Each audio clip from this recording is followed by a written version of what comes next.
السلام علیکم ورحمۃ اللہ وبرکاتہ۔ امید کرتا ہوں تمام حضرات خیر و عافیت سے ہوں گے۔ اللہ پاک آپ کو خوش رکھے، آباد رکھے۔ اللہ تعالیٰ نے نبی علیہ الصلوۃ والسلام کو جب نبی بنایا، نبی بنانے کے بعد اللہ تعالیٰ نے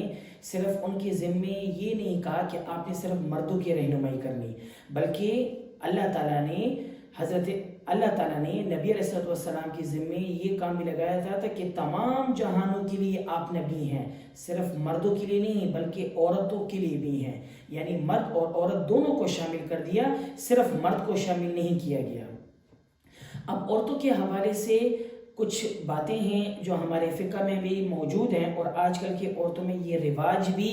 بڑھ چڑھ رہا ہے، اور کچھ باتیں ٹھیک بھی ہیں، کچھ باتیں غلط بھی ہیں۔ تو جو ٹھیک ہے اس کی بھی میں نشاندہی کر دیتا ہوں، اور جو غلط بات ہے اس کی بھی میں نشاندہی کرتا ہوں۔ تو جو بھی میری ویڈیو، جو میری بہنیں یا جو میری مائیں جو ویڈیو یہ دیکھ رہی ہیں، ان سے گزارش ہے کہ اس ویڈیو کو پوری دیکھا کریں تاکہ آپ کو بات پوری طرح سمجھ میں بھی آ جائیں، اور میرے اس چینل کو لائک اور سبسکرائب لازمی کیا کریں۔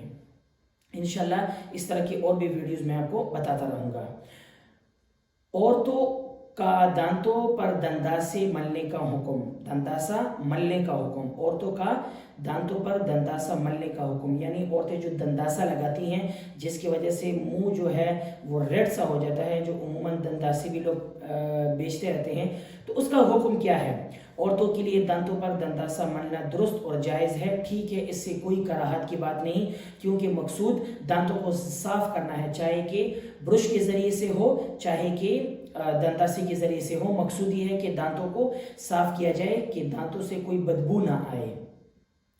اب دوسری بات یہ کہ عورتوں کے لیے بلیچ کریم کا استعمال، بلیچ کریم کا استعمال، اس کے بارے میں پڑھ لیتے ہیں کہ یعنی وہ کریم جو چہرے سے فالتو بال دور کرے یا کالے بالوں کو چہرے کی رنگت میں تبدیل کر دیتے ہیں۔ بہرحال چونکہ عورت کے لیے زینت ایک ضروری امر ہے، اس لیے اس کو ایسی کریم استعمال کرنا جائز ہے۔ اب جو عورتیں بلیچ وغیرہ لگاتی ہیں یعنی اپنے چہرے پر، کہ عورتوں کا اگر جو بال اضافی آ جاتے ہیں، کیونکہ مردوں کے لیے اللہ تعالیٰ نے حسن کیا رکھا ہوا ہے؟ داڑھی رکھی ہے، کہ مرد جو ہے داڑھی کے ساتھ ہی اچھا لگتا ہے، موٹر پہ بنا ہو تو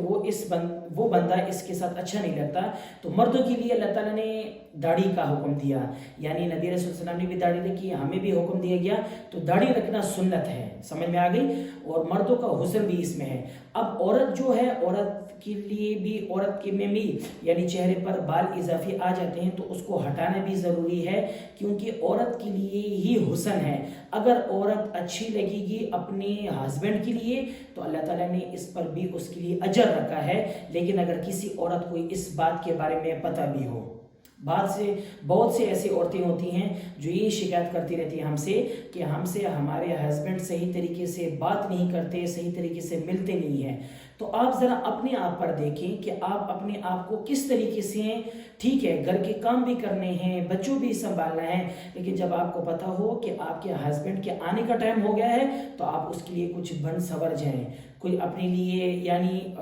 بلیچ، جیسے یہ بھی بلیچ کا حکم آ گیا، وہ کر لیں تاکہ آپ کہ جو شوہر ہیں وہ آپ کی طرف ہی طرفداری کریں، نہ کہ کسی اور غیر عورت کی طرف دیکھیں۔ تو بلیچ استعمال کرنا ضروری ہے عورت کے لیے، تاکہ وہ فالتو بال جو عورت کے نکل آتے ہیں وہ بلیچ کے ذریعے سے ہٹ جاتے ہیں، یہ بھی ٹھیک ہے۔ اب اس کے بعد دوسری بات آ جاتی ہے ناخن پالش لگانے کا حکم، یعنی عورتیں جو ناخن پالش لگاتی ہیں، چونکہ عموماً ناخن پالش اتنا گاڑھا ہوتا ہے کہ ناخن وغیرہ پر لگانے سے تہ جم جاتی ہے، اور ایسی تہ دار چیز چونکہ وضو اور غسل سے مانی ہے، اس لیے ایسا ناخن پالش عورتوں کے لیے بھی لگانا مکروہ ہوگا۔ اگر کسی نے ایسا ناخن پالش لگا بھی دیا تو وضو اور غسل کرتے وقت اس کی دوائی یا کھردری چیز سے زائل کرنا واجب ہوگا، ورنہ وضو اور غسل صحیح نہ ہوگا، سخت گناہگار ہوگی اگر غسل اور وضو نہیں ہوگا۔ اس لیے ضروری ہے کہ مسلمان خواتین ان جیسی چیزوں سے، ان چیزوں میں احتیاط برتے۔ البتہ مہندی اس طرح کی ہر وہ چیز جو محض رنگ چھوڑے اور تہ نہ جمنے دے، تو وہ کسی بھی وقت لگائی جا سکتی ہے۔ اب دیکھیں یہاں سے آپ کے بتا رہے ہیں کہ ناخن پالش لگانا۔ اب دیکھیں نا، بعض عورتیں ناخن پالش لگاتی ہیں، ٹھیک ہے، لگانے میں کوئی حرج نہیں، یہ بھی ایک حسن کی طرف اشارہ ہے، لیکن جب آپ ناخن پالش جو عورتیں لگاتی ہیں تو اس کے ہٹانے کے لیے ایک دوائی سے بھی ملتی ہے، کیونکہ ایسے ناخن پالش جو جا کر تہ میں جم جائیں، یعنی ناخن پالش جو ہے نا، اس میں ایک ایسا کیمیکل ہوتا ہے کہ جو اوپر لگاتے ساتھ ہی اندر جو ہماری چمڑی جو ہوتی ہے نا، یا اندر جو ہمارا ناخن ہوتا ہے، وہ ایک قسم کا بالکل پیک ہو جاتا ہے۔ اور اگر ہم وضو کریں گے یا غسل کریں گے تو میں نے آپ کو بتا بھی دیا کہ وضو اور غسل کرتے وقت پورے بدن پر پانی بہانا غسل میں ضروری ہے، اور وضو میں بھی ہاتھ دھونا ہے، ہاتھ کے ساتھ سارے کام کرنے ہیں۔ تو جب جو عورتیں ناخن پالش لگاتی ہیں اور پھر وضو کرتی ہیں، ان کا وضو بھی نہیں ہوتا، تو اس لیے ضروری ہے کہ ناخن پالش کو ہٹا دیا جائے۔ ایک کیمیکل سے بھی ملتا ہے جس کے ذریعے سے ناخن پالش ہٹا دیا جاتا ہے، پھر وضو آپ کا ٹھیک ہوگا۔ لیکن اگر وہ لگا ہو اور آپ نے وضو یا غسل کر دیا تو آپ کا وہ وضو غسل نہیں ہوگا، بلکہ آپ گناہگار بھی ہوگی۔ سمجھ میں آئی؟ لگانے میں کوئی حرج نہیں، لگا لیں، یعنی آپ کسی فنکشن پہ جا رہی ہیں، اگر آپ کو ضروری ہے لگانا تو ٹھیک ہے، لگا لیں، فنکشن میں لگا لیں، لیکن پھر اس کو جب واپس گھر پہ آئیں تو اس کو صاف بھی کر دیں، تاکہ کیونکہ بطور مسلمان اور انسان ہونے کے ہر بندہ 5 وقت کی نماز پڑھتا ہے، تو 5 وقت نماز کا ٹائم بھی ہو جاتا ہے، پھر اس کو ہٹانا ضروری ہے، کیونکہ جب وضو کریں گی تو آپ کا وضو نہیں ہوگا جب تک آپ کے ناخن پالش آپ کے اس ناخن پہ لگا ہو۔ جن جن عورتوں کے ناخن پالش لگے ہیں وہ ہٹا دیں، کیونکہ اگر وہ غسل بھی کرے گی یا چاہے وہ وضو بھی کرے گی تو ان کا نہ وضو ہوگا نہ غسل ہوگا۔ سختی سے اس بات کی طرف میں یہ بات کر رہا ہوں کہ اس کو ہٹا دیا جائے، نہیں ہٹائیں گی تو بہت سخت گناہگار ہوگی۔ اسی طرح لپسٹک لگانا،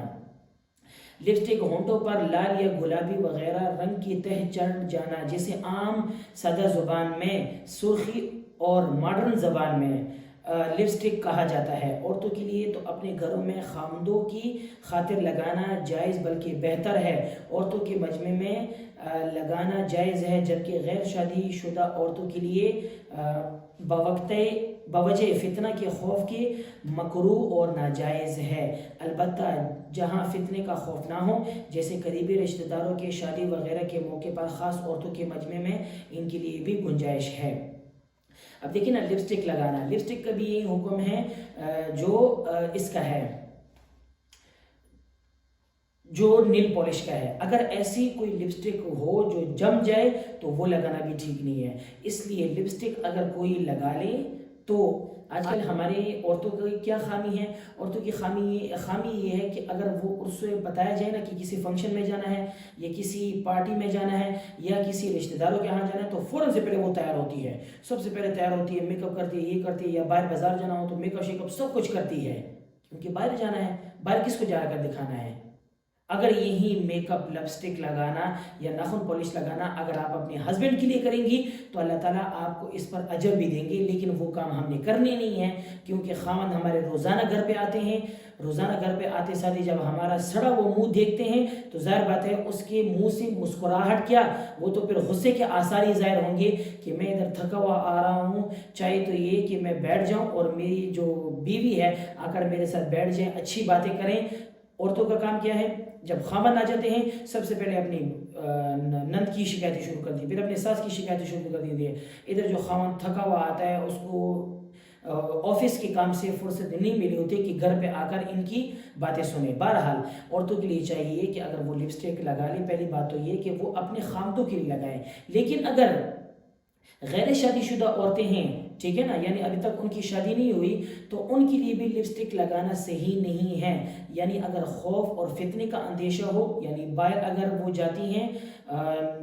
اس جگہ پہ جاتی ہیں جہاں پر یعنی وہ پردہ نہیں کرتی، پردہ تو جیسے میں نے آپ کو بتا دیا تھا لازمی ہے، لیکن اگر وہ لپسٹک لگاتی ہیں اور ایسی جگہ پر جہاں پر خوف اور فتنے کا اندیشہ ہو وہاں پر لگانا ناجائز ہے۔ لیکن اگر کوئی پارٹی وغیرہ ہو، کوئی قریبی پارٹی وغیرہ ہو، رشتہ داری ہو یا کوئی فنکشن ہو، وہاں پر اگر جائیں، وہاں پر ساری عورتیں ہوں تو وہاں پر لگانا جائز ہے، کوئی خطرے کی بات نہیں۔ لیکن میں نے کو یہ بتا دیا کہ ایسی لپسٹک لگانا نہیں چاہیے کہ جس کی وجہ سے وہ تہ جو جم جائے پھر وہ نہ ہٹے اس سے بھی پھر ہمارا وضو نہیں ہوگا. اس وجہ سے عورتوں کے لیے خصوصاً یہ 3 مسائل جو میں نے آپ کو ذکر کر دیے یہ بہت ہی اہم ہے. انشاءاللہ نیکسٹ ویڈیو میں اس کے علاوہ بھی میں اور بہت سی باتیں میں آپ کو کروں گا. تو میرے اس چینل کو لائک اور سبسکرائب لازمی کیا کریں. اللہ پاک میرا اور آپ کا حامی ناصر ہو. السلام علیکم ورحمۃ اللہ وبرکاتہ.